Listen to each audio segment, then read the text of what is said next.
Friends, welcome to my channel Mahila Toofan. दोस्तों, आज की मेरी वीडियो बहुत ही इंटरेस्टिंग और यूजफुल होने वाली है, क्योंकि आज की मेरी वीडियो का टॉपिक है हर लड़की इन 7 स्थितियों पर चुप रहेगी तो फायदे में रहेगी। तो हुई ना मज़ेदार बात। तो सभी को जानने के लिए एक्साइटमेंट होगा कि कौन सी ऐसी स्थिति है, ऐसी जगह है, ऐसी बातें हैं जहाँ लड़कियों को स्पेशल चुप रहना चाहिए। वहाँ आपको कुछ करने की ज़रूरत नहीं है, बस चुप रहने की ज़रूरत है। तो चुप आप रहोगी तो हमेशा जीवन में समझदार बने रहोगी, और हमेशा समझदार बने रहना बिना कुछ किए सिर्फ चुप रह के बहुत फ़ायदे की बात है। तो चलिए आज की वीडियो में हम जानते हैं बिना समय गंवाए कि किन 7 स्थितियों में आपको चुप रहना चाहिए। तो चलिए वीडियो स्टार्ट करते हैं। फर्स्ट पॉइंट है, जब कोई बड़े आपके पेरेंट्स, जैसे पेरेंट्स तो डांटते हैं तो समझ में आ जाता है कि क्यों डांट रहे हैं, लेकिन कभी कभी ऐसा होता है ना कि हमारे घर कोई मौसी आती हैं, फूआ आती हैं, या कोई दूर की दादी सास आ जाती हैं, तो उनका विचार, उनका थॉट बहुत पुराना होता है। अगर वो आपकी फटी हुई जीन्स देख लेंगे स्टाइलिश जो आप पहनती हो, तो उस पर भी उनके कई सारे विचार सुनने को मिल जाएंगे। इस लड़की में तो कुछ शर्म नहीं है, कुछ संस्कार नहीं है, या पता नहीं क्या क्या। तो ऐसे में आपको क्या करना है? चुप रहना है। क्यों? क्योंकि वो तो कुछ दिन के लिए आई हैं, उसके बाद उनका जाना है तय, चली जाएंगी। लेकिन अगर आप कुछ बोल दोगे तो वो जहाँ जाएंगी कई वर्षों तक याद रखेंगी कि उनकी बेटी ने ऐसा कहा था। तो आप अगर चुप रह जाओगी तो आपकी तारीफ़ कई वर्षों तक होगी। तो वहाँ चुप रहना है। या यूँ कहें, जब पेरेंट्स भी है ना, जैसे कि हम कोई काम नहीं करते या हमसे गलती हो जाती है, तभी तो मम्मी कुछ बोलती है, पापा कुछ बोलते हैं। तो पापा मम्मी आपके लिए बहुत कुछ करते हैं, ये कहने की बातें नहीं, आप समझते हो। तो ऐसे में या कोई भी बहू है, सासू माँ कुछ बोलती हैं, सासू माँ का काम ही है कहना, वो चुप कैसे रह सकती हैं? वो तो सास बनी है पहली बार, तो कुछ तो अपना सेखी बखारेंगी, कुछ तो आप पे रौब जमाएंगी ना। तो ऐसे में भी आपको चुप रहना है। अगर चुप रह जाती हो, मान लो सासू माँ की बहुत सारी फ्रेंड आई हुई हैं, वहाँ वो आप पे रौब झाड़ रही हैं, चाहे आप सही हो फिर भी गलत बोल रही हैं, तो आपको वहाँ चुप रह जाना चाहिए। इससे क्या होगा, सासू माँ का सोसाइटी में उनका होगा कि देखो इनकी बहू कितनी संस्कारी है, कितना इन्होंने कहा फिर भी वो सुन गई। तो ऐसी आपकी ही तारीफ़ होगी। तो आप ऐसा ही करो, मतलब वहाँ चुप रहना चाहिए। तो जब भी कोई बड़े डांटे या कुछ बोले, चाहे सही हो या गलत, आपको चुप रहना है।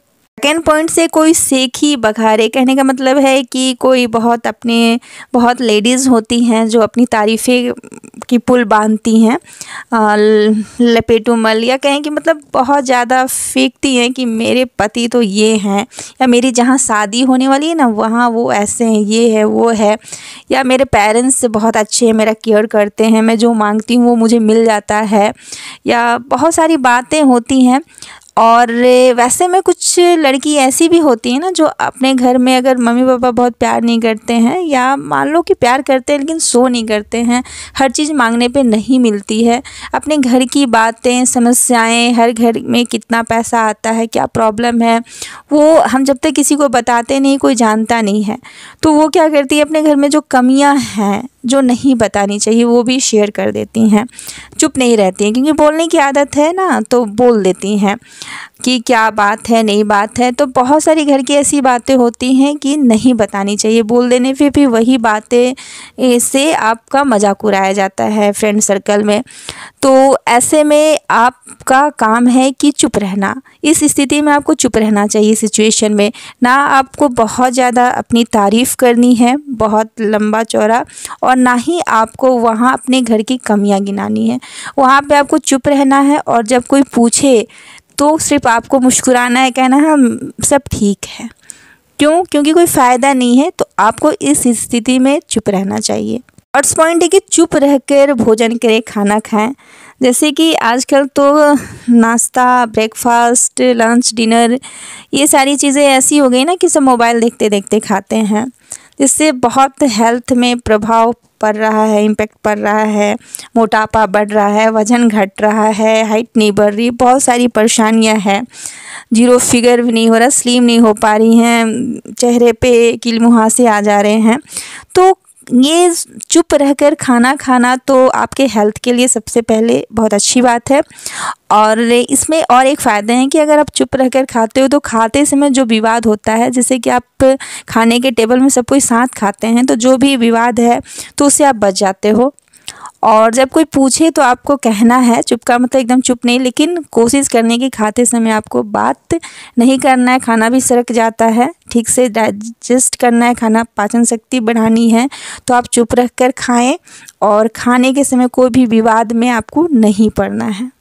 और पॉइंट्स है कि जिस विषय में जानकारी ना हो चुप रहें, इस सिचुएशन में भी चुप रहना है। जैसे मान लेते हैं फैमिली में कि मीटिंग हो रही है, अगर आपकी शादी हो चुकी है तो सासू माँ है, जेठानी है, जेठ जी हैं, देवर जी हैं, ननद जी हैं, पति के परिवार हैं, सारे ससुराल वाले हैं, तो वहाँ पे किसी बात को लेके बहस हो रही है या बातचीत भी हो रही है तो उनके बीच में आपको नहीं बोलना चाहिए, चुप रहना चाहिए। नहीं तो फिर क्या होता है, आप तो बहू हो ना, वहाँ अभी आप को वहाँ पे बसना है, रहना है, तो अभी आप नए हो तो सब अपनी बात छोड़ के आपके पीछे पड़ जाएंगे। आपने क्या कहा वो हाईलाइट हो जाएगी वो बातें, तो आपके पीछे विचार हो सके सबों को अच्छा ना लगे, तो ऐसे में आपका चुप रहना वहाँ बहुत ज़रूरी हो जाता है। ये तो घर की बात है। मैके में भी ज़्यादा लड़की को नहीं बोलना चाहिए जब तक आपसे कुछ राय मांगी नहीं जाए।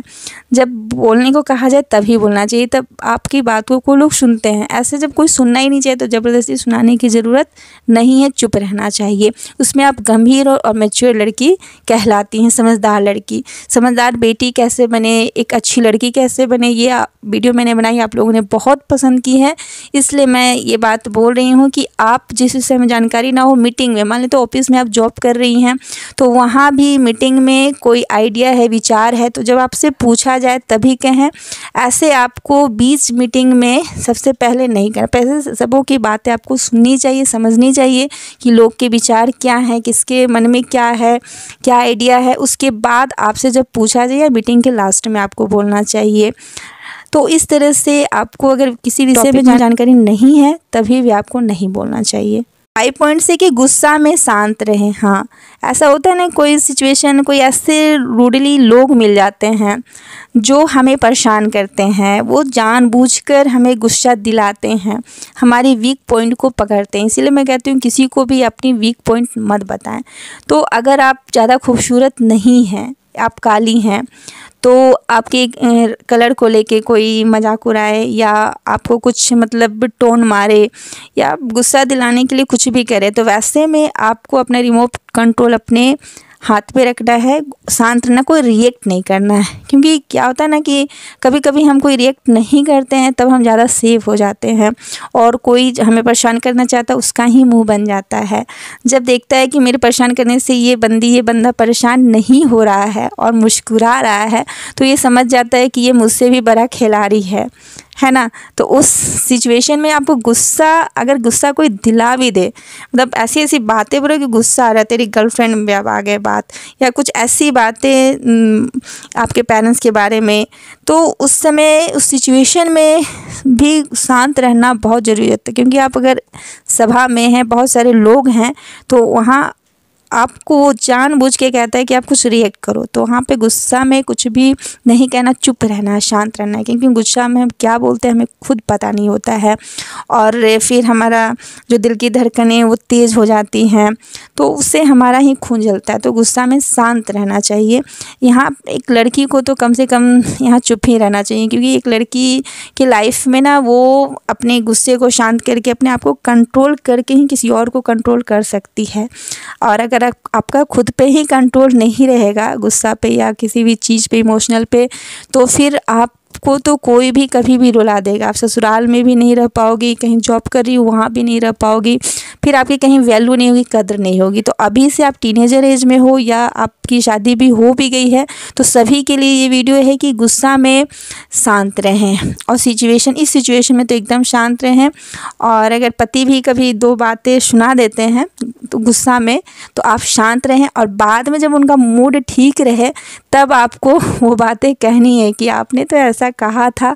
तब वो भी समझ जाएंगे कि हाँ मेरी गलती थी और शायद सॉरी भी बोल दें। और अगर आप गुस्सा में परिवार के सामने वो आपको कुछ बोल रहे हैं उस समय आप भी गुस्सा दिखा दो तो लोग कहेंगे देखो इसकी बीवी कैसी है, ये तो अपनी बीवी मतलब इसकी बीवी मन चढ़ी है या कुछ भी, आपके हस्बैंड को और सुनना पड़ेगा तो उनको और गुस्सा आ जाएगा।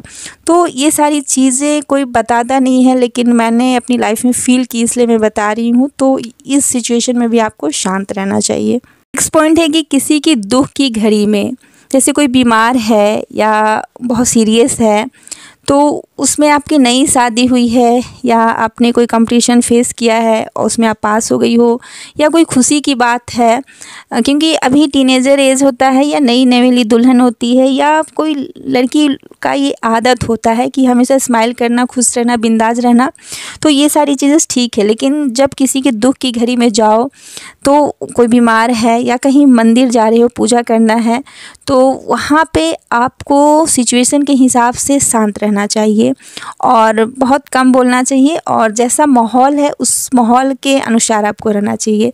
वहाँ से आपको घुटन महसूस हो रही है तो आप वहाँ पे जो स्थिति है, जिस माहौल में आप गई हैं वहाँ एडजस्ट करना चाहिए। उसके बाद आप वहाँ से बाहर आके अपना मतलब जो भी आपके मन की बातें हैं, किसी से कुछ कहना है तो ये नहीं कि बहुत दिन बाद हम दो दोस्त मिल रहे हैं तो माहौल गमगीन है और वहाँ पे आप चालू हो जाओ कि हाय तुम कैसी थी, अभी कैसी हो, तो ये और लोगों को अच्छा नहीं लगेगा।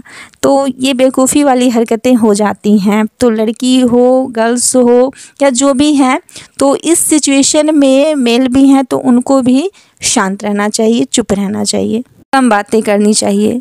पॉइंट्स हो कि जब आप सही हो कि आपने ये काम किया है और आपने नहीं किया है और आप ऐसा लगता है कि आप सही हो, आपसे गलती नहीं हुई लेकिन गलत आपको ठहराया जा रहा है, तो अगर आपको लगता है कि वहाँ बोलने से विवाद होगा और ज़्यादा विवाद बढ़ जाएगा तो उस सिचुएशन में भी आपको शांत रहना चाहिए और वहाँ से कोशिश करनी चाहिए कि कोई ना कोई बहाना बनाकर या चुपचाप वहाँ से हट जाए।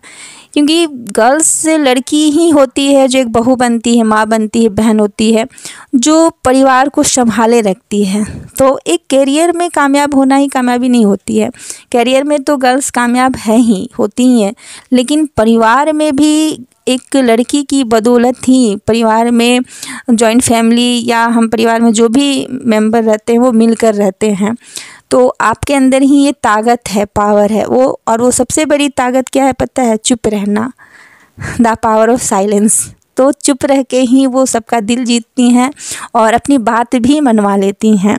तो ये गुण आपके अंदर होना चाहिए। अगर बोलने से विवाद है तो आप सही हो फिर भी वहाँ चुप रहो। चुप रहने से सबको पता चल ही जाएगा कि आप सही हो, कहने की ज़रूरत नहीं पड़ेगी क्योंकि आप बोल नहीं सकती हो लेकिन आपकी कुछ एक्टिविटी का मतलब पैर भी नहीं पटकना है, मतलब कि बाद में जब लोगों का गुस्सा ठंडा हो जाए तब आप अपनी बात रख सकती हो। ये होती है समझदारी।